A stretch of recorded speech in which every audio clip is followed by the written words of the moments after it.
Chairman Orangi town اور صدر PS95 حاجی جمیل ضیاء کی جانب سے ایک سادہ تقریب منعقد ہوئی جس میں غریب اور مستحق بچوں میں عیدی تقسیم کی گئی۔ تقریب میں مشیر وزیر اعلیٰ سندھ برائے فشریز، لائف اسٹاک اینڈ محکمہ کچی آبادی سید نجمی عالم اور میونسپل کمشنر اورنگی ٹاؤن آغا فہد نے بھی شرکت کی۔ تقریب میں vice chairman Orangi town Affan صغیر، صدیقی HRM اورنگی ٹاؤن آغا سعید، PS95 کے جنرل سیکریٹری، یونین کونسل 3 کے چیئرمین اور اورنگی ٹاؤن کی تمام یونین کونسلز کے وائس چیئرمین اور کونسلر بھی بڑی تعداد میں موجود تھے۔ اس موقع پر غریب مستحق بچوں میں عیدی تقسیم اور غریب اور مستحق افراد میں آٹا تقسیم کیا گیا۔ مشیر وزیر اعلیٰ سندھ نجمی عالم نے بات چیت کرتے ہوئے کہا کہ رمضان المبارک کے مقدس ایام ہمیں دکھی انسانیت اور غریب اور مستحق افراد کی خدمت کرنے کا درس دیتے ہیں۔ انہوں نے چیئرمین اورنگی ٹاؤن حاجی جمیل ضیاء اور PS95 کے صدر جو کہ حاجی جمیل ضیاء ہی ہیں ان کی جانب سے تقریب کے انعقاد کو سراہا۔ میونسپل کمشنر آغا فہد نے بات چیت کرتے ہوئے کہا کہ اس طرح کے پروگرام کا انعقاد سے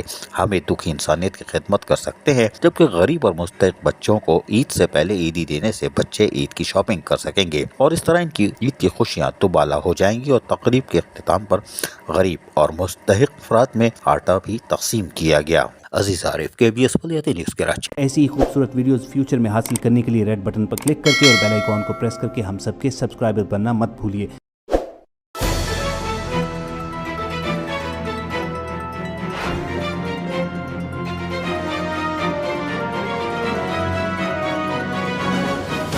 KBS بلدیات نیوز۔